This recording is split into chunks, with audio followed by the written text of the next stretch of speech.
이번 달부터 시작되는 정부 조사로 인해 받고 계시던 기초연금이 갑자기 줄어들거나 아예 끊길 수 있다는 사실 알고 계셨나요? 11월 25일부터 적용되는 이번 조치는 모든 어르신들에게 해당되는 건 아니지만 해당되시는 분들은 반드시 미리 알고 대비하셔야 합니다. 지금부터 어떤 경우에 기초연금이 중단되거나 감액되는지, 그리고 만약 그런 일이 생겼을 때 어떻게 대처해야 하는지 자세히 말씀드리겠습니다. 정부가 이번 달 3일부터 사회보장급여 적정성 확인 조사를 시작했습니다. 이게 무슨 말이냐면 현재 기초연금을 받고 계신 분들이 여전히 받을 자격이 있는지, 재산이나 소득 상황이 어떻게 변했는지를 정기적으로 점검한다는 겁니다. 정부 공문에도 명확하게 나와 있듯이 부적정 수급을 차단하고 적정한 급여만 지급하기 위해 기존 수급자들을 대상으로 정기 조사를 실시한다고 합니다. 여기서 중요한 건 정부는 이미 여러분의 재산과 소득 정보를 파악하고 있다는 점입니다.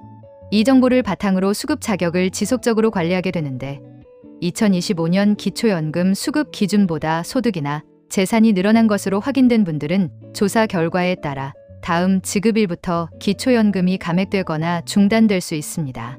다시 한번 강조하지만 이건 모든 분들에게 해당되는 게 아닙니다. 선정 기준을 넘어서신 일부 분들만 해당되니 너무 걱정하지 않으셔도 됩니다. 요즘 인공지능을 악용한 가짜 뉴스들이 기초연금이 완전히 폐지된다거나 특정 날짜부터 모두 중단된다는 식으로 과장된 내용을 퍼뜨리고 있는데 절대 속지 마시기 바랍니다. 기초연금은 여전히 유지되고 있으며 단지 수급 기준을 충족하는지 정기적으로 확인하는 것일 뿐입니다. 정확한 정보를 아는 것이 가장 중요합니다. 그럼 먼저 만약 기초연금이 중단되거나 감액되었을 때 어떻게 대처할 수 있는지부터 말씀드리겠습니다. 첫 번째 방법은 이의신청 제도를 활용하는 겁니다. 기초연금 산정 결과에 대해 납득이 안 되시거나 이해가 안 가는 부분이 있다면 관할 주민센터나 국민연금공단 지사에 이의신청서를 제출하실 수 있습니다.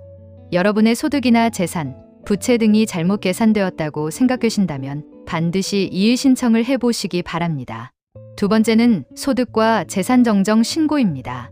실제 소득이나 재산보다 과대하게 산정된 경우에 활용할 수 있는데 특히 최근에 재산이나 소득의 변동이 있었다면 이 방법을 꼭 활용해 보세요.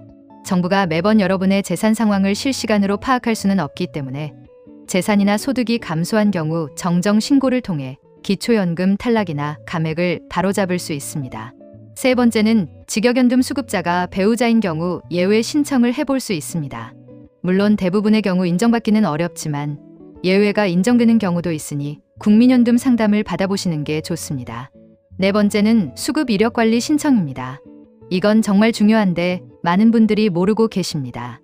현재 기초연금을 못 받게 된 분들이 나중에 조건이 바뀌면 정부가 자동으로 수급 가능 여부를 검토해서 알려주는 제도입니다. 매번 이의신청이나 재신청을 할 수 없어서 그냥 포기하고 지내시는 분들이 많은데 이 수급 희망 이력 관리를 신청해두면 나중에 기초연금 받을 조건이 되었을 때 자동으로 지급이 재개되거나 안내가 옵니다. 주민센터에서 신청하실 수 있으니 꼭 기억해두세요. 다섯 번째는 상담센터를 활용하는 겁니다. 가장 정확하고 쉬운 방법인데 보건복지부 상담센터 129번이나 국민연금공단 지사 상담센터 1355번으로 전화하셔서 상담을 받아보시면 됩니다. 자, 이제 본격적으로 정기 확인 조사에서 기초연금이 감액되거나 중단되는 9가지 이유를 하나씩 자세히 설명드리겠습니다. 가장 첫 번째이자 가장 중요한 이유는 소득 인정액이 기준을 초과하는 경우입니다. 2025년 기준으로 혼자 사시는 분은 월 228만 원, 부부 가구는 월 364만 원을 넘으면 기초연금 대상에서 제외됩니다. 여기서 말하는 소득 인정액은 단순히 월급만 말하는 게 아닙니다. 근로소득, 사업소득, 재산소득 등을 모두 포함해서 정부의 복잡한 계산식으로 산정됩니다. 이 계산식이 좀 복잡하긴 한데 간단히 말하면 여러분이 가진 소득과 재산을 종합적으로 평가한다고 보시면 됩니다. 두 번째는 고액의 금융 재산을 보유한 경우입니다. 예금, 적금, 주식 같은 금융재산이 많으면 소득 인정액 산정할 때 별도로 적용되어 수급 대상에서 제외될 수 있습니다. 일반적으로 금융재산은 2천만 원까지 공제되고 그 나머지 금액이 재산 계산에 들어갑니다. 그러니까 만약 은행에 5천만 원이 있다면 2천만 원을 뺀 3천만 원이 재산으로 계산된다는 얘기입니다. 세 번째는 고가의 부동산을 소유하고 있는 경우입니다.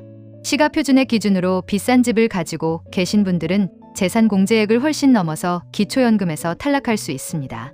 특히 최근 몇 년 사이 집값이 급등한 지역에 사시는 분들은 난처한 상황일 수 있는데 오래 살던 집을 팔 수도 없고 그 동네를 떠날 수도 없으니까요. 정부도 이런 점을 고려해서 대도시, 중소도시, 농어촌별로 지역에 따라 재산 공제를 다르게 적용하고 있습니다. 하지만 그 공제액보다 훨씬 더 많은 재산을 가지고 계시거나 최근에 집값이 너무 많이 올라버린 경우에는 기초연금이 중단되거나 감액될 수 있습니다. 네 번째는 고급 자동차나 회원권을 보유한 경우입니다. 차량 가격이 4천만 원 이상이거나 골프 회원권, 콘도 회원권, 요트, 고급 헬스클럽 회원권 같은 걸 가지고 계시면 그 가액 전체가 소득 인정액에 포함됩니다. 이런 경우 기초연금이 중단될 수 있다는 점 꼭 알아두세요. 다섯 번째는 무료 임차 소득 때문입니다. 이게 좀 생소한 개념일 수 있는데 쉽게 말하면 자녀 명의의 비싼 집에 무료로 살고 계시는 경우를 말합니다. 시가표준액 기준으로 일정 금액 이상의 집에 거주하면서 임대료를 내지 않으면 정부는 그걸 소득이 있는 것처럼 판단합니다. 실제로 돈을 받는 건 아니지만 가상의 소득으로 간주해서 기초연금 산정에 반영하는 겁니다.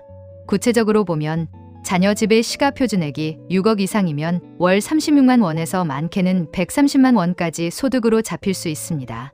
최근에 자녀와 합가하신 분들은 이런 이유로 기초연금이 중단되거나 감액될 수 있으니 주의하셔야 합니다. 여기서 중요한 건 시가표준액은 실제 시가와 다른 개념이라는 점입니다. 그리고 자녀가 전세에 살고 있는 경우에는 무료 임차 소득이 적용되지 않으니 참고하세요. 여섯 번째는 소득이나 재산이 변동되었는데 신고하지 않은 경우입니다. 기초연금을 받으시면서 소득이나 재산의 변화가 생겼는데 이걸 신고하지 않으면 이번 적정성 조사에서 그게 발각될 수 있습니다. 그러면 기초연금이 중단되거나 감액될 뿐만 아니라 경우에 따라서는 그동안 받았던 돈을 돌려내야 하는 환수 조치까지 취해질 수 있습니다. 일곱 번째는 부채가 있는데 신고를 안 했거나 적게 신고한 경우입니다. 많은 분들이 모르시는데 부채가 있으면 기초연금 계산할 때 여러분의 소득과 재산에서 차감해 줄 수 있습니다. 부채의 성격에 따라 다르게 적용되긴 하지만요. 그런데 이걸 몰라서 부채를 신고하지 않거나 적게 신고하면 실제보다 소득 인정액이 높게 계산되어 수급 대상에서 탈락할 수 있습니다. 그러니 부채가 있으시다면 꼭 꼼꼼히 확인하셔서 정확하게 신고하시기 바랍니다. 여덟 번째는 이자 소득이 증가한 경우입니다. 많은 어르신들이 평생 예금과 적금으로 돈을 관리하는 습관이 있으시죠. 그런데 기초연금 선정 기준에서는 예금이나 적금에서 받는 이자가 재산이 아니라 소득으로 잡힙니다. 예를 들어 금융재산이 1억 원 정도 있고 거기서 이자를 받고 계시다면 대략 월 22만 원 정도가 소득으로 계산됩니다. 금융재산이 많고 그로 인한 이자 소득이 크다면 이것이 기초연금 감액이나 중단의 원인이 될 수 있습니다. 마지막 아홉 번째는 집을 처분하고 남은 돈을 은행에만 보관하고 있는 경우입니다. 앞서 말씀드렸듯이 기초연금은 재산 공제가 꽤 큰 편입니다. 사시는 지역에 따라 최대 1억 원 이상까지 재산 공제를 해주기도 합니다. 그런데 집을 팔고 그 돈을 은행에 넣어두면 상황이 완전히 달라집니다. 금융재산은 2천만 원까지만 공제되거든요. 게다가 금융재산으로 인한 이자는 소득으로도 잡힙니다. 실제 예를 들어보면 8억 원짜리 아파트를 가지고 계신 분과 은행에 8억 원을 가지고 계신 분을 비교하면 월소득 환산액이 완전히 다릅니다. 아파트만 있는 분은 같은 금액의 재산을 가지고 있어도 기초연금을 일부 받을 수 있지만 은행 예금으로만 보유한 분은 기초연금을 전혀 받지 못할 수도 있습니다. 그러니 이사 등으로 집을 팔고 현금이 늘어난 분들은 기초연금 중단이나 감액에 영향을 받을 수 있다는 점 꼭 기억하세요. 지금까지 정기 확인 조사를 통해 기초연금이 중단되거나 감액될 수 있는 9가지 이유와 그에 대한 대처 방법을 자세히 말씀드렸습니다. 이 내용이 조금이라도 도움이 되셨기를 바랍니다. 가장 중요한 건 정확한 정보를 알고 미리 준비하는 것입니다. 혹시 궁금한 점이 있으시거나 본인의 상황이 어떤지 확인하고 싶으시다면 주민센터나 보건복지부 상담센터 129번, 국민연금공단 1355번으로 전화해서 상담받아 보시기 바랍니다. 주변에 이런 정보가 필요하신 분들이 계시다면 꼭 공유해 주시고요. 오늘도 건강하고 행복한 하루 되시기 바랍니다.